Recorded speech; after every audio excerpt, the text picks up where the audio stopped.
जो कुछ हम केवल अपने लिए करते हैं वो तो हमारे मरने के साथ ही मर जाता है। लेकिन जो कुछ हम दूसरों के लिए और दुनिया के लिए करते हैं वो हमारे बाद भी शेष रह जाता है, यानी अमर हो जाता है। कुछ ऐसी एक अनोखी कहानी सुभाषिनी मिस्त्री जी की ज़रूर सुननी चाहिए हम लोगों को।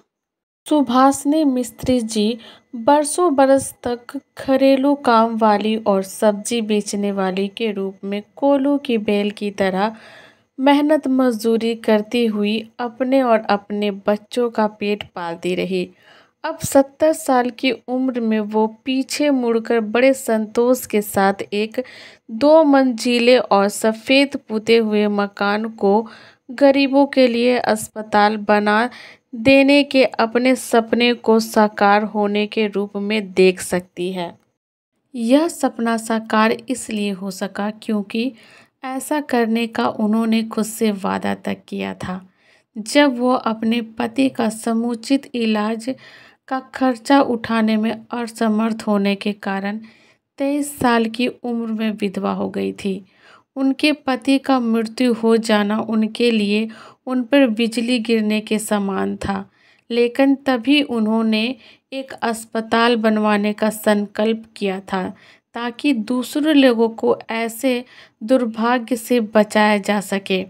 पति की मृत्यु के बाद जो कुछ उन्होंने झेलना पड़ा वो थी घोर गरीबी और हड्डी तोड़ मेहनत, क्योंकि 4 बच्चों की माँ तो एक अस्पताल बनाने के काम को सपने को लिए आंख में चल रही थी और कुछ समय बाद उसने 1 बीघा जमीन खरीद ली थी। अस्पताल बनवाने का संकल्प करने के 47 साल बाद अब कोलकाता के निकट हर्षपुरक गांव में ह्यूमैनिटी अस्पताल गर्व से सिर उठाए खड़ा है, जो कि 1996 से गरीबों का इलाज बिना कोई पैसे लिए कर रही है।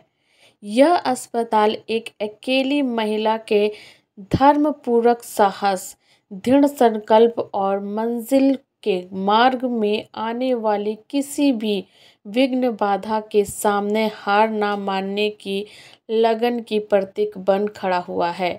अपने कद में छोटी लेकिन अपने इरादों में बुलंद सुभाषिनी अपने अतीत में झांकती हुई कहती है, केवल अपने बलबूते पर मैं इतना ही कर सकती थी। मुझे इस बात का कोई दुख नहीं है कि मुझे अपने 2 बच्चों को एक अनाथ आलय में रखना पड़ा था और मैं उन्हें शिक्षा नहीं दिला सकी। इतने बड़े और भले काम के लिए बहुत कुछ जो करना था। अपने अतीत को याद करती हुई वो कहती हैं, जब मेरे पति की मृत्यु हुई थी तब शुरू में तो मुझे बड़ा आघात लगा, लेकिन जल्द ही मैंने महसूस किया कि मेरे पास 4 बच्चे भी तो हैं जिसका पेट मुझे पालना है। उस समय मेरा सबसे बड़ा बच्चा जो कि बेटा था 4.5 साल का था और सबसे छोटी बेटी थी जो कि केवल 1.5 साल की थी। मैं पढ़ी लिखी बिल्कुल नहीं हूँ। मैं तो घड़ी में देखकर समय भी नहीं बता सकती। इसीलिए मैंने ठान लिया कि मेरे लिए जो भी काम संभव होगा मैं वो करूँगी। तब मैंने एक निकटवर्ती घर में आया का काम करना शुरू किया। उसी दौरान उन्होंने खुद को एक मौन वचन दिया था, एक प्रतिज्ञा की थी। ज़रूरतमंद गरीब लोगों के लिए वो एक अस्पताल बनवाएगी जहां उन लोगों को मुफ्त इलाज मुआयना कराया जाएगा। जल्द ही उन्हें लग गया कि केवल घरेलू काम करना पर्याप्त नहीं होगा। इसीलिए आमदनी बढ़ाने के लिए उन्होंने राजमिस्त्री का काम जैसा भारी शारीरिक परिश्रम काम भी करना शुरू कर दिया। उनके 2 बेटे उनके काम में हाथ बटाने लगे थे।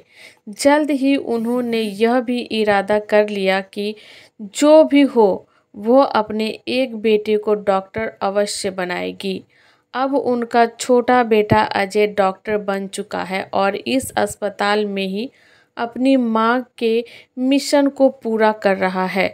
सुभाषिनी बताती है कि मैं सब कुछ की, मेरे बच्चे 1 रुपये कमाते थे और मैं 1.25 रुपये कमाती थी। अपने ऊपर मैं कभी कुछ खर्च नहीं करती थी। जो कुछ भी मैं कमाती थी उसका अधिकांश हिस्सा मैं अस्पताल के लिए रख देती थी। मेरी कुछ आमदनी अपने छोटे बेटे और बेटी की पढ़ाई पे खर्च हो जाया करती थी। दुर्भाग्यवश से बाकी 2 बच्चों को मुझे एक अनाथालय में भेज देना पड़ा था। अपनी आमदनी का अधिकांश भाग वो बटोरती रही अस्पताल बनवाने के सपने को पूरा करने के लिए, और बचत करते हुए लगभग 30 साल बाद उनके पास इतने रुपए हो गए कि वो ज़मीन का एक टुकड़ा खरीद सके। उन्होंने बताया, एक ज़मीन वाला अपनी ज़मीन बेच रहा था। मैं उसके पास गई और उस प्लाट को कम दाम में मुझे बेच देने के लिए उसके पैरों में ही गिर पड़ी थी। वो पसीज गया और मेरे सपने का एक भाग आखिरी सच हुआ।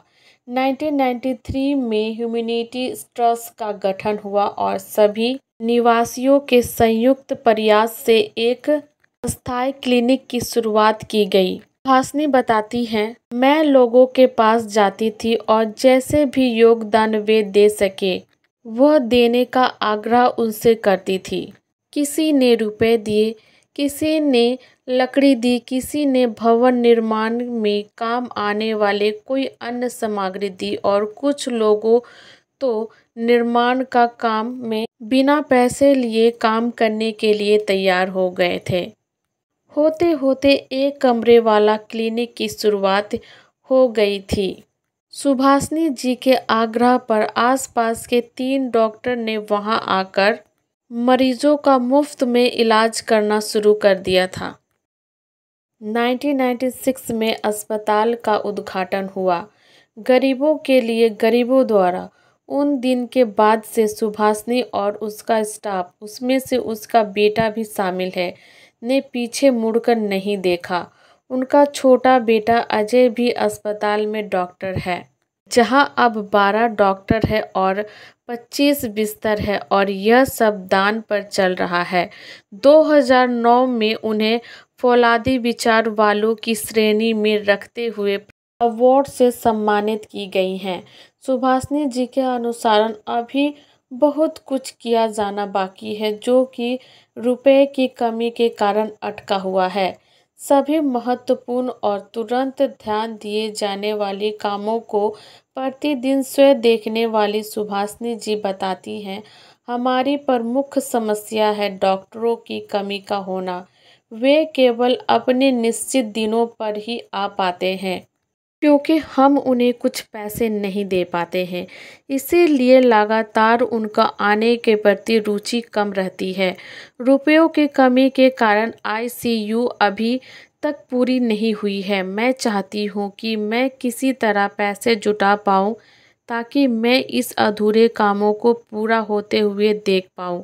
रास्ता कठिन होने के बावजूद भी सुभाषिनी जी हथियार डाल देने वाली में से नहीं हैं। उनका कहना है कि मेरी इच्छा तो तब पूरी होगी जब यहाँ डॉक्टर और नर्स 24 घंटे उपलब्ध होने लगेंगे और जब हम आधुनिक अस्पताल वाली सारी सुविधाएं मरीजों के लिए यहाँ देने लगेंगे।